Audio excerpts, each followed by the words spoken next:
Excel beginner to advance কোর্সের নবম ক্লাসে আপনাকে স্বাগতম। তো আজকের এই ক্লাসে আমরা গুরুত্বপূর্ণ বেশ কিছু বিষয় নিয়ে কথা বলবো। আমরা পার্সেন্টেজ নিয়ে কথা বলবো, আমরা অন্য ফরম্যাটের শিট কিভাবে ট্রান্সফার করা যায় ওইটা নিয়ে কথা বলবো, হাইপারলিঙ্ক, গ্রুপ, সুপারস্ক্রিপ্ট, সাবস্ক্রিপ্ট, অনেকগুলো গুরুত্বপূর্ণ বিষয় নিয়ে কথা বলবো।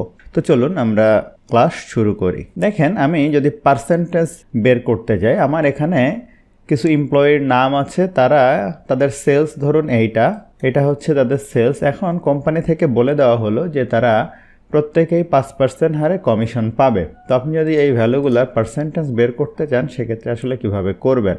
তো আমি এখানে ধরুন রাখতে চাই, প্রথমেই দেখে নিতে হবে যে কোনো কাজ করার জন্য এখানে সেল ফরম্যাটিং ঠিক আছে কিনা। দেখেন এখানে কিন্তু পার্সেন্টেজে আছে। এখন এক্সেলে অনেক ক্ষেত্রে দেখবেন আপনারা ফর্মুলা বা কিছু অ্যাপ্লাই করার পরে সঠিক ভ্যালু আসছে না, সেক্ষেত্রে কিন্তু এই সেল ফরম্যাটিং ঠিকভাবে না থাকলে এই সমস্যাটা হতে পারে।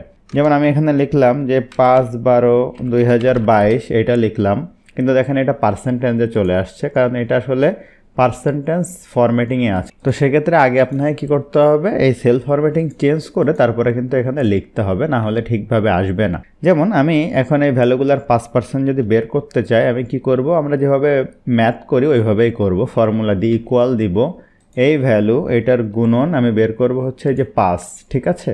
আমি 5 সরাসরি না লিখে এখানে লিখেও সিলেক্ট করে দিতে পারি, অথবা আমি চাইলে এখানে 5 এভাবে পার্সেন্টেজও লিখে দিতে পারি, ঠিক আছে। তো দেখেন এভাবে লিখে দিলে এখানে কিন্তু এরর আসছে, তার কারণ হচ্ছে এটা পার্সেন্টেজে করা। এখান থেকে যদি আমি জেনারেলে করি তাহলে দেখেন এই যে 8,650 টাকা হচ্ছে 5%। এখন যদি এখানে আমি ডাবল ক্লিক করি তাহলে প্রত্যেকটা এই রিলেটিভ সেল রেফারেন্সের মাধ্যমে কিন্তু চলে আসবে। অথবা আমি আপনাদেরকে যেটা বলেছিলাম, এভাবে না লিখেও আপনি এই সেলটা সিলেক্ট করে এখান থেকে পার্সেন্টেজ দিয়ে দেন, দিয়ে ইন্টার দেন। এখন ডাবল ক্লিক করেন, কিন্তু এই যে সেল রেফারেন্সের কারণে কিন্তু পরেরগুলো আসছে না। এই যে তাহলে আমরা নিচেরটা কি করব, এটুকু অ্যাবসোলুট করে দিব F4 বাটন প্রেস করে, ঠিক আছে। তো আমি F4 বাটন প্রেস করে অ্যাবসোলুট করে দিলাম। এখন যদি আমি এটা টান দেই তাহলে দেখেন এটা খুব সহজে কিন্তু চলে আসছে।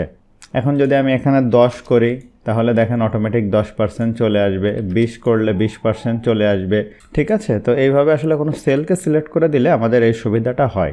এখন আপনি হয়তো যদি এই কমিশন সহ সে কত টাকা পাবে, এটা তো আপনি খুব সহজে এখান থেকে সাম ফাংশনে যে অ্যাপ্লাই করে এভাবে করলেই কিন্তু আপনি বের করতে পারবেন। তো আমি এখান থেকে এটা ডিলিট করে দিলাম। এটা ডিলিট করার সাথে সাথে কিন্তু এটা এরর আসছে, কারণ ওই সেলটা সে আর পাচ্ছে না। এই জন্য আপনাকে ওই জিনিসটাও খেয়াল রাখতে হবে, সেটা কিন্তু ডিলিট করা যাবে না। দেখেন এখানে যেহেতু আমার একটি ডাটাশিট আছে, আমি চাই এই ডাটাশিটটুকু, এই এলাকাটা অন্য একটা ফাইল ফরম্যাটে সেভ করব। তো সচরাচর আমাদের পিডিএফ করে সেন্ড করার প্রয়োজন হয়। প্রিন্ট করার জন্য কাউকে পাঠাবেন ফন্টের সমস্যার কারণে, সেক্ষেত্রে আপনি পিডিএফ করে দিতে পারেন। তো সেক্ষেত্রে কিভাবে করবেন, আমি সবসময় যেটা করি, ডাটা সিলেক্ট করে নেই, নেওয়ার পরে এখান থেকে Ctrl+P দিয়েও কাজটা করা যায় বা অন্যভাবেও করা যায়। তো আমি ডাটাটা সিলেক্ট করে নিলাম, নেওয়ার পরে দেখেন ফাইলে যাওয়ার পরে সেভ অ্যাসে যাওয়ার পরে ব্রাউজে যাব। আমি কোথায় সেভ করব, ধরুন ডেস্কটপে করব। এখান থেকে আমি এই যে পিডিএফে যদি সেভ করি, এই যে পিডিএফ অপশান আছে, তো পিডিএফ অপশানে যাওয়ার পরে দেখেন এখানে আছে অপশানে যাওয়ার পরে দেখেন এই যে অ্যাক্টিভ শিট যদি দেন তাহলে কিন্তু ঠিকভাবে এটা সেভ হবে না। তো এটার জন্য আপনি কি করবেন, এই যে সিলেকশানে যেতে হবে। তো যদি আপনি এইভাবে সেভ করেন, আগে ভালো হবে যে আপনার পেজ ব্রেক প্রিভিউটা দেখে আসা, না হলে কিন্তু অন্য পেজে চলে যাবে। দেখেন এইভাবে আছে ডাটাটা, আপনি যদি এখান থেকে এই যে পেজ ব্রেক প্রিভিউ দেখেন, এটা কিন্তু দেখেন 2 পেজে চলে যাচ্ছে, তাহলে কিন্তু হচ্ছে না, ঠিক আছে। তো আপনাকে যেটা করতে হবে, আমি ধরেন প্রথমে এই পাশের থেকে এটা ডিলিট করে দিলাম, উপর থেকে এটা ডিলিট করে দিলাম, দেওয়ার পরে এখান থেকে এই পেজ লেআউট থেকে এটা ওরিয়েন্টেশন ল্যান্ডস্কেপ করে যদি দেই, এখন দেখি তাহলে ল্যান্ডস্কেপে করলে কিন্তু এক পেজে আসতেছে। এভাবেও আপনি করতে পারেন। তো এখন আপনি ফাইলে যাওয়ার পরে সেভ এসে যান, ব্রাউজে যাওয়ার পরে আপনি হয়তো ডেস্কটপে যান, এখান থেকে করে দেন হচ্ছে পিডিএফ অপশানে যান। এখন হচ্ছে অ্যাক্টিভ শিট দিলেও আর সমস্যা নেই, ঠিক আছে। আপনি ইন্টার ওয়ার্কবুকও সেভ করতে পারেন, বা কোন পেজ থেকে কোন পেজ সেভ করবেন ওইটাও আপনি দিতে পারেন। যেহেতু আমি শুধু একটা পেজ দিব, শুধু একটা পেজে আছে, এই জন্য অল দিলাম। তো আমি ওকে দিলাম, দেওয়ার পরে এখান থেকে আমি সেভ দিয়ে দিলাম। তো দেখেন এটা কিন্তু পিডিএফ আকারে এই যে সেভ হয়ে গিয়েছে। এই যে দেখেন ক্লাস 7 পিডিএফ। আমি এটা এখান থেকে কেটে দেই, আর আমি যেভাবে করি সেটা আপনাদেরকে দেখাই। সেক্ষেত্রে আমি দেখেন ওরিয়েন্টেশন থেকে পোর্ট্রেটেই করব, কিন্তু এই এক পেজে করব, দেখি কিভাবে হয়। আমি এটা সিলেক্ট করি, Ctrl+P বাটন প্রেস করব, করে এখান থেকে এই যে নো স্কেলিং থেকে fit all column on page দিব। দেখেন এই যে এক পেজে চলে আসছে। চাইলে আপনি ওই যে মার্জিনটা কম বেশি করে দিতে পারেন, আপনার যেমনটা ভালো লাগে। এই যে এখান থেকে আর একটু বড় হলো। এখানে দেখবেন যে এই মাইক্রোসফট প্রিন্ট টু পিডিএফ একটা অপশন আছে, এটার উপরে আপনি ক্লিক করেন, করে এই প্রিন্টের উপরে ক্লিক করতে হবে। প্রিন্ট আসলে হবে না। এখন কোথায় সেভ করবেন দেখেন, এই যে ডেস্কটপে পিডিএফ ফাইল লিখলাম, ধরুন এটা লিখে সেভ দিলাম। এখন যদি আমরা ডেস্কটপে যাই, এই যে পিডিএফ ফাইল এটা দেখেন, এটা কিন্তু এই যে আমি একটু এখান থেকে জুম 100% করে দেখেন, এই যে পোর্ট্রেট ওরিয়েন্টেশনে কিন্তু কত সুন্দরভাবে হয়ে গিয়েছে। তো কন্ট্রোল পি দিয়ে করলে আসলে বোঝা যায় যে কোন এলাকাটা সুন্দরভাবে প্রিন্ট হচ্ছে। এভাবে আপনি খুব সহজে অল্টারনেটিভ যে ফাইল ফরম্যাটগুলো আছে এখান থেকে আপনি সেভ করে নিতে পারেন। মেইনলি আমাদের প্রয়োজন আসলে হয় এক্সেল এবং হচ্ছে পিডিএফে, ঠিক আছে। তো আমি এটা ক্লোজ করে দিচ্ছি, এখান থেকে ব্যাকে চলে আসলাম। এরপরে খেয়াল করুন আমার এখানে দুইটা এক্সেল ওয়ার্কবুক আছে, যে এক্সেল বাই রায়হান তানজিম আর এক্সেল ক্লাস 7। আমি এটা একটু রিনেম করে আসি বাইরে থেকে। তো আমি এটা ক্লাস 7কে এখান থেকে ক্লাস 8 করে দিচ্ছি, দিয়ে এটা এখন আমি ওপেন করি। এখান থেকে ইনেবল এডিটিং করতে হবে, নাহলে এটা এডিট করতে পারবো না। তো দেখেন এই একটা ওয়ার্কবুক আছে, আর একটা আছে এক্সেল বাই রায়হান তানজিম, যেখানে আমার ক্লাসগুলোর টপিক আকারে সাজানো আছে। এটা আপনাদেরকে আমি দিয়ে দিব। এখন আমি এই শিটটাকে চাই ওই ফাইলের ভিতরে নিয়ে যেতে, অর্থাৎ এটা কিন্তু আলাদা ফাইল। হ্যাঁ, এখন কি করব, এই যে কোম্পানি এই শিটটা চাই, রাইট বাটন ক্লিক করে এখান থেকে আমি ওই যে আগে দেখিয়েছিলাম মুভ আর কপিতে যাব, ক্রিয়েট এ কপি। দেখেন টু বুক, আমরা নিউ বুক দেখেছিলাম। এখন যদি এক্সেল বাই রায়হান তানজিম এইটা সিলেক্ট করি, করে কোথায় যেতে চাই, ধরেন মুভ টু ইন্ড, একদম শেষে, এই যে হ্যাঁ ওকে দিয়ে দিলাম। এখন দেখেন খেয়াল করেন এই যে এক্সেল বাই রায়হান তানজিমের একদম শেষে এটা চলে আসছে। এটা 9 নম্বর ক্লাস ছিল, দেখেন এটা শেষে, আর এটা কিন্তু আলাদা দেখেন। হ্যাঁ, তাহলে যে কোনো শিটকে আপনি খুব সহজে চাইলে অন্য আরেকটা ফাইলের মধ্যে কিন্তু নিয়ে যেতে পারেন। তো এটা আমার এখানে দরকার হবে না, আমি এখান থেকে ডিলিট করে দিচ্ছি। এখন আমি আমার সেই পূর্বের ক্লাস 8-এর শিটে চলে যাই। এখন আমরা দেখব এক্সেলের গুরুত্বপূর্ণ একটা বিষয়, সেটা হচ্ছে হাইপার লিঙ্ক। তো হাইপার লিঙ্ক আসলে কী কাজে লাগে? হাইপার লিঙ্ক বিভিন্নভাবে করা যায়। আমি ইতিপূর্বে একটা ভিডিওতে আপনাদেরকে সামান্য দেখিয়েছিলাম। যেমন আমার এখানে ধরেন অনেকগুলা শিট আছে, তাই না? আমি যদি এখানে যে দেখিয়েছিলাম ক্লিক করি, অনেকগুলা শিট আছে। এখানে হয়তো 100 শিট বা 200 শিট থাকতে পারে। এখন আপনি একটা শিটের সাথে আরেকটা শিট হাইপার লিঙ্ক করতে চান। ধরুন আমি এখানে একটি শিট ক্রিয়েট করলাম, মুভ আর কপি, এই যে ক্রিয়েট এ কপি, এই যে সামটা এটাকে লিখলাম হচ্ছে হোম পেজ। এখন এটা লেখার পরে ধরুন আমি এগুলো এখান থেকে ডিলিট করে দিতে পারি। এই যে ডিলিট করে দিলাম। দেওয়ার পরে এখানে আমি লিখলাম হচ্ছে সাম, কোম্পানি, ভ্যালু, মানে এখানে যে শিটের নামগুলো আছে, নেম, এইভাবে লিখলাম। শেষের দিকে গিয়ে দেখেন একটা শিট আছে, এই যে সেল রেফারেন্স, REFERENC। এখন আপনি চান এই যে অনেকগুলো শিট আছে, এই শিটগুলায় আপনি এখান থেকে জাম্প করে করে যাবেন, এখানে ক্লিক করবেন, চলে যাবে। তো দেখেন সাম, কোম্পানি এগুলো তো কাছাকাছি আছে। আমি সেল রেফারেন্সটা যদি হাইপার লিঙ্ক করি, রাইট বাটন ক্লিক করব। রাইট বাটন ক্লিক করার পরে এখানে লিঙ্ক করতে পারেন। অনেকের এখানে লিঙ্ক থাকবে এই ফরম্যাট, মানে এক্সেলে অনেকের থাকবে হাইপার লিঙ্ক। অথবা আপনি এখান থেকে ইনসার্টে যেতে পারেন, এখানে এই যে লিঙ্ক আছে এটার উপরে ক্লিক করেন। ক্লিক করার পরে এখানে দেখেন অনেকগুলো জিনিস আছে, এক্সিস্টিং ফাইল আর ওয়েব পেজ আর প্লেসড ইন দিস ডকুমেন্ট। এই দুইটা বেশি প্রয়োজন হবে। প্লেস ইন দিস ডকুমেন্টে আমি যাব, মানে এই ডকুমেন্টের ভিতরে। এখন দেখেন কোথায় লিঙ্ক করবো, যে সেল রেফারেন্স, করে ওকে দিয়ে দিলাম। এখন খেয়াল করেন এই শিটের এখানে যদি আমি ক্লিক করি, একবারে লাভ দিয়ে আমার সেই সেল রেফারেন্সের শিটে কিন্তু আমি চলে যাচ্ছি। এখন আবার কিন্তু আপনার ওই হোম পেজে এইভাবে যেতে হবে, কিন্তু সেটা আমরা করব না। আমরা এখানেও একটা এরকম হাইপার লিঙ্ক করব। তার জন্য আমরা শেপ দিয়ে করি, ইনসার্টে যাই, শেপে যাই, যাওয়ার পরে এখান থেকে এখানে বিভিন্ন রকম শেপ আছে। এই যে অ্যারো শেপ নিলাম, এটা এখানে ড্র করলাম। আমি এখান থেকে শেপ আউটলাইন থেকে নো আউটলাইন দিতে পারি, শেপ ফিল থেকে অন্য ফিল কালার দিতে পারি, ঠিক আছে। শেপ ইফেক্ট থেকে বিভিন্ন রকম ইফেক্ট আছে, আপনার যেটা ভালো লাগে, যে শ্যাডো ইফেক্ট সুন্দর লাগবে। এটার উপর ডাবল ক্লিক করে লিখি যে হোম পেজ, এমনটা লিখতে পারি, ঠিক আছে। এটা আমরা হোমে যাই, এই লেখাটা এভাবে মাঝ বরাবর রাখি। এখানে চাইলে এটার ফন্ট চেঞ্জ করে দিতে পারি, আমরা দিয়ে দিলাম। এখন এইটাকে হাইপার লিঙ্ক করি, এটার উপর রাইট বাটন ক্লিক করে আমরা এই যে লিঙ্কে যাব। যাওয়ার পরে যে প্লেসড ইন দিস ডকুমেন্ট, এই যে হোম পেজ, এইটা আমি ওকে দিয়ে দিলাম। এখন দেখেন এটার উপর ক্লিক করলে হোম পেজে যাচ্ছে, এটার উপর ক্লিক করলে সেই পেজে চলে যাচ্ছে।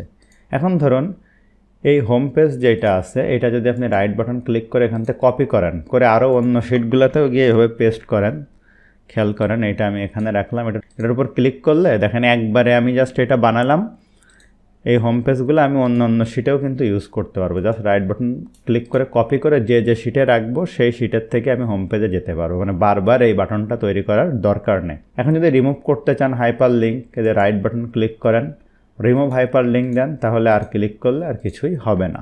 এছাড়া হাইপার লিঙ্কের ভিতরে আরও বেশ কিছু জিনিস আছে, এইটাও আপনি চাইলে রাইট বাটন ক্লিক করে এখান থেকে রিমুভ হাইপার লিঙ্ক করতে পারেন। এখানে দেখেন আরও বেশ কিছু বিষয় আছে, যেমন আমি সামে ক্লিক করলে আরেকটি শিট ওপেন হবে, সেটা যদি করতে চাই সামের উপর ক্লিক করে কন্ট্রোল কে বাটন প্রেস করলে হাইপার লিঙ্কের যে শর্টকাট এটা ওপেন হবে। দেখেন একই জিনিস, এই যে কন্ট্রোল কে। এখন প্লেস ইন দিস ডকুমেন্ট আমরা দেখলাম এই যে existing file or web page. এখন দেখেন এখানে বিভিন্ন রকম প্র্যাকটিস ফাইল আছে, আপনি এখান থেকে আপনার কম্পিউটারে যেতে পারেন ফোল্ডারটিতে। তো ধরুন আপনি ক্লাস 1-এর প্র্যাকটিস ফাইলটি ওপেন করবেন, ওকে দেন, এই যে কারেন্ট ফোল্ডার, ঠিক আছে, তারপরে ওকে দেন। এখন দেখেন এই ফাইলের উপর যদি ওপেন করেন, ইয়েস দেন, দেখেন ওই যে ক্লাস 1-এর যে প্র্যাকটিস ফাইলটা এখানে ওপেন হয়ে গেছে। তবে যদি আপনি কাউকে আবার এগুলো পাঠান তাহলে কিন্তু ক্লাস 1-এর ফাইলটি সহ পাঠাতে হবে, তা না হলে কিন্তু আবার এটা ঠিক থাকবে না। তো আমি এখান থেকে এটা রিমুভ হাইপার লিঙ্ক করে দিলাম। এরপরে খেয়াল করুন আপনি যদি কোনো একটা ওয়েব পেজকে এর সাথে হাইপার লিঙ্ক করতে চান, রাইট বাটন ক্লিক করে এখান থেকে লিঙ্কে যান, যার পরে এক্সিস্টিং ফাইল আর ওয়েব পেজ, এখানে অ্যাড্রেসে ধরেন লিখে দেন যে www.raihantanjim.com, এটা যদি লিখে আপনি এখানে ওকে দেন তাহলে এটার উপর যদি ক্লিক করেন তাহলে ওই ওয়েব পেজটিতেও কিন্তু চলে যাবে। এখন আপনি এক্সেলে কোনো একটি সেলে যদি এরকম মেইল অ্যাড্রেস লেখেন দেখেন, তাহলে অটোমেটিক দেখেন এটা হাইপার লিঙ্ক হয়ে যায়। এটা যদি আপনি বন্ধ করতে চান সেক্ষেত্রে এই যে ফাইলে যেতে হবে, অপশানে যেতে হবে, এখানে প্রুফিং আছে, এই যে অটো কারেক্ট অপশানের আন্ডারে দেখেন এখানে আছে auto format as you type, internet and network with hyperlink apply as your work, এটা যদি আনচেক করে উঠিয়ে দেন, ওকে দেন। এখন যদি আবার এখানে আপনি tanjim.oz লেখেন, এটার হাইপার লিঙ্ক হচ্ছে না। এভাবে আপনি করতে পারেন। তো এই ছিল মোটামুটি আমাদের হাইপার লিঙ্ক নিয়ে কথাবার্তা। এগুলো আমাদের বিভিন্ন সময় অনেকগুলো শিট প্রয়োজন হলে এভাবে আমরা হাইপার লিঙ্ক করে এক পেজ থেকে আর এক পেজে জাম্প করতে পারি। আমরা যদি এক্সেলে ধরুন কোনো কারণে শেপ ড্র করার প্রয়োজন হয়, আমি ইনসার্টে গেলাম, শেপে গেলাম, এই একটা শেপ ড্র করলাম, এটা কন্ট্রোল ডি বাটন প্রেস করে ডুপ্লিকেট দিলাম, এখানে রাখলাম, এখানে রাখলাম। এখন অনেকগুলো শেপ যদি এইভাবে থাকে, আপনার সিলেক্ট করতে যদি কোনো কারণে অসুবিধা হয় সেক্ষেত্রে একটা অপশান আছে দেখেন, সেক্ষেত্রে পেজ লেআউটের আন্ডারে দেখেন সিলেকশন পেন আছে, এই যে আলাদা আলাদা রেক্টেঙ্গেল আপনি এখান থেকে দেখেন ভিজিবল ইনভিজিবল করতে পারেন বা এখান থেকে এভাবেও সিলেক্ট করতে পারেন। ধরেন অনেকগুলা যদি শেপ টেপ থাকে সেক্ষেত্রে আপনি এভাবে সিলেক্ট করতে পারেন। এটা খুব বেশি আমাদের এক্সেলে প্রয়োজন হবে না, এটা মাইক্রোসফট পাওয়ার পয়েন্টে বেশি প্রয়োজন হয়, কারণ ওখানে আমরা অনেক বেশি শেপ ড্র করি। এখন দেখেন আছে অ্যালাইন কী কাজে লাগবে, এই যে তিনটা শেপ যদি আপনি কন্ট্রোল বাটন প্রেস করে ধরেন এটা এক বরাবর রাখবেন, তো সেক্ষেত্রে ধরেন এই যে অ্যালাইন সেন্টার দিলে দেখেন এইভাবে আসবে, অ্যালাইন মিডিল দিলে দেখেন একসাথে হয়ে যাবে। আমি কন্ট্রোল জেড দিয়ে আমি ধরুন এই বরাবর রাখবো, তাহলে আপনি অ্যালাইন থেকে যে অ্যালাইন মিডিল দেন দেখেন তিনটা একই রকম হয়ে গেছে। এখন আপনি এইভাবে একটু সরিয়ে দিয়ে তিনটার গ্যাপ ধরুন সমান করবেন, এইটা সিলেক্ট করেন, অ্যালাইন মিডিল করেন, এরপর হচ্ছে ডিস্ট্রিবিউট হরিজন্টালি দেন, দেখেন তিনটার গ্যাপ সহ সুন্দর হয়ে গেছে। এভাবে অ্যালাইনমেন্টও আপনি ইউজ করতে পারেন। এছাড়া তিনটা যদি গ্রুপ করতে চান একসাথে, এইটা কন্ট্রোল বাটন প্রেস করে তিনটা সিলেক্ট করে যে গ্রুপ থেকে গ্রুপের উপর ক্লিক করেন, দেখেন এখন তিনটা মিলে একটা হয়ে গেছে। এই গ্রুপ থেকে আবার আনগ্রুপ করেও নেওয়া যেতে পারে। এখন যদি আপনি রোটেট করতে চান কোনোটা, এখান থেকেও রোটেট করা যায়, অথবা এখানে দেখেন বিভিন্ন রকম রোটেশন আছে, আপনি চাইলে রোটেশনও করে নিতে পারেন। এগুলো এক্সেলে খুব বেশি প্রয়োজন হবে না, মাঝে মাঝে প্রয়োজন হতে পারে, এই জন্য আপনাদেরকে দেখিয়ে দিলাম। আমি এগুলো ডিলিট করে দিচ্ছি, ডিলিট বাটন প্রেস করে। আমরা মাইক্রোসফট ওয়ার্ডে অনেকে কিন্তু সুপার স্ক্রিপ্ট বা সাবস্ক্রিপ্ট করতে পারি। কেমন, ধরেন আপনি লিখবেন হচ্ছে মিটার স্কোয়ার, মানে এই 2টা দিবেন এটার উপরে, তাই না, সেটা কিভাবে করবেন, অথবা আপনি স্কোয়ার লিখবেন এক্স স্কোয়ার, এইভাবে যদি লিখতে চান সেক্ষেত্রে কিভাবে করবেন, সেক্ষেত্রে আপনি এই 2টা সিলেক্ট করতে হবে, রাইট বাটন ক্লিক করে যে ফরম্যাট সেলে যেতে হবে, এখানে দেখেন আছে সুপার স্ক্রিপ্ট দিয়ে দেন, এই যে উপরে চলে গেল। এটা যদি আপনি ফন্টটা বড় করেন বুঝতে সুবিধা হবে। একইভাবে যদি সাবস্ক্রিপ্টও করতে চান, এক্স দেন 2 দেন, এক্সটা আমি বড় হাতের দেই, এই টুটা সিলেক্ট করেন, ফরম্যাট সেলে যান, এই যে সাবস্ক্রিপ্টে ক্লিক করেন, ওকে দিয়ে দেন, নিচে চলে আসলো। এভাবে সুপারস্ক্রিপ্ট সাবস্ক্রিপ্টও করতে পারবেন। এছাড়া এক্সেলে বিভিন্ন সময় আপনার সিম্বল অ্যাড করার প্রয়োজন হতে পারে, সেক্ষেত্রে ইনসার্টে যেতে হবে। এই যে এখানে দেখেন সিম্বল আছে, এই সিম্বলের ভিতরে বিভিন্ন রকম সিম্বল আছে। দেখেন আপনি যদি এখান থেকে ফন্ট চেঞ্জ করেন তখন আবার এই সিম্বলগুলোও চেঞ্জ হবে। খুব বেশি প্রয়োজন হয় না, কিছু সিম্বল হয়তো আপনার প্রয়োজন হতে পারে। আমি ওয়েব লিঙ্কসের মধ্যে যাই, এই ওয়েব লিঙ্কসের মধ্যে কিছু সিম্বল আছে যেগুলো আমি এর পূর্বে ইউজ করছি। এই যে দেখেন এখানে আছে হচ্ছে অ্যাঙ্গেল সিম্বল, এগুলো আপনার হয়তো অনেক সময় প্রয়োজন হতে পারে, যে ইনসার্ট হয়েছে এখানে। আবার আমি এখানে সিলেক্ট করলাম, করার পরে সিম্বলে যাই, ধরুন এইটা প্রয়োজন। এভাবে আপনি খুব সহজে সিম্বল অ্যাড করতে পারবেন যদি কোনো ক্ষেত্রে আপনাদের প্রয়োজন হয়। এগুলো মেইনলি মাইক্রোসফট ওয়ার্ডে বেশি প্রয়োজন হয়ে থাকে। তো আশা করছি আজকের ভিডিওটা আপনার জন্য হেল্পফুল ছিল। কথা হবে পরবর্তী ভিডিওতে। ধন্যবাদ সবাইকে।